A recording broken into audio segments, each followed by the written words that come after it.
Hi, how's it going? That's Victor Counted, and I wanted to start something that I did started earlier, where I answered a couple of questions by you, and just recently last week I got a comment, a question from one of our videos, and it's kind of a weird question. I wasn't sure how to engage that. I wasn't sure if it was a bath, maybe it was some kind of bot or something, but I thought, but also I think the message was from CJ. I looked at the profile. It looks like it's been existing from since 2014 or 2007. So I assume it's someone. And so I wanted to respond to the question, and the question was, is slavery immoral? Now, I was thinking back, really, just interested in having someone ask a question like this. I wasn't sure what to say or how to respond, but I think.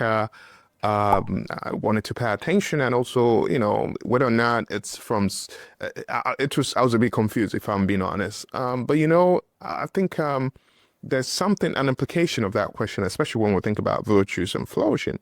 Asking, was slavery immoral? I think it's it's sort of a heavy question, but let me be clear. I think yes, slavery was, and it's deeply immoral. Not just because of what it did to people's bodies, but because of what it did to their souls. And again, I don't want to respond to this theologically or respond from a faith perspective. I will talk from a human flourishing perspective or from a psychological lens. Because I think when we think about whether or not slavery was immoral, we have to recognize the fact that it stripped people, human beings, of dignity. It stripped people of their agency. It stripped people of their sense of belonging. And these three things are essential for human flourishing.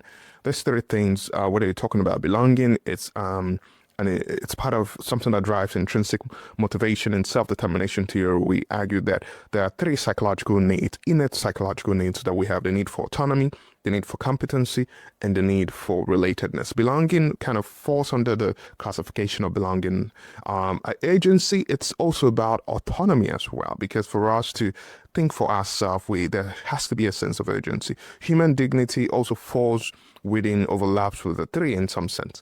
And I think the fact that these three things were denied of people during slavery means that it's both morally and psychologically, it's wrong, right? And any system, I think, that denies the inherent worth of a person made in the image of God, it's, I think, a direct assault on virtue.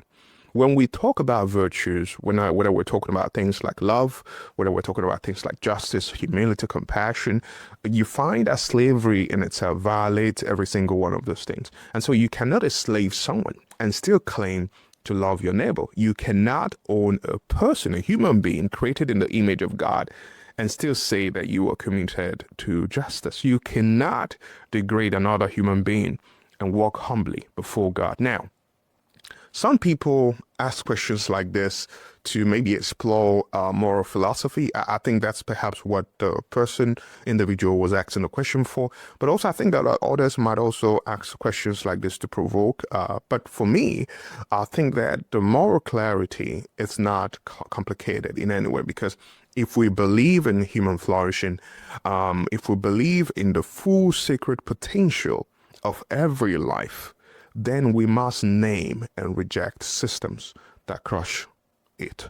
So yes, slavery was immoral because flourishing demands freedom, flourishing demands dignity, and flourishing demands virtue for every human life, And I hope if we're serious about building a world where people truly flourish, I think then our ethics must be just as serious, not just in the past, but also in how we treat people now. And I think part of learning how to do that might be the support for the humanities, the support for thinking about an education framework that centralizes character development, character and virtue development, which I think it's very much needed in our world today, in a time when, in place of that, there's a lot of technical skills or technical education where people are trained just to get the skills they need to get employed, which I think does not make a whole person. Anyway, this is Victor Candid. let me know the question that you have. I'm happy to answer your question. And looking forward to your other question. If you have any question that you want me to jump on and respond them, I'd love to, do that. Talk soon. Bye for now.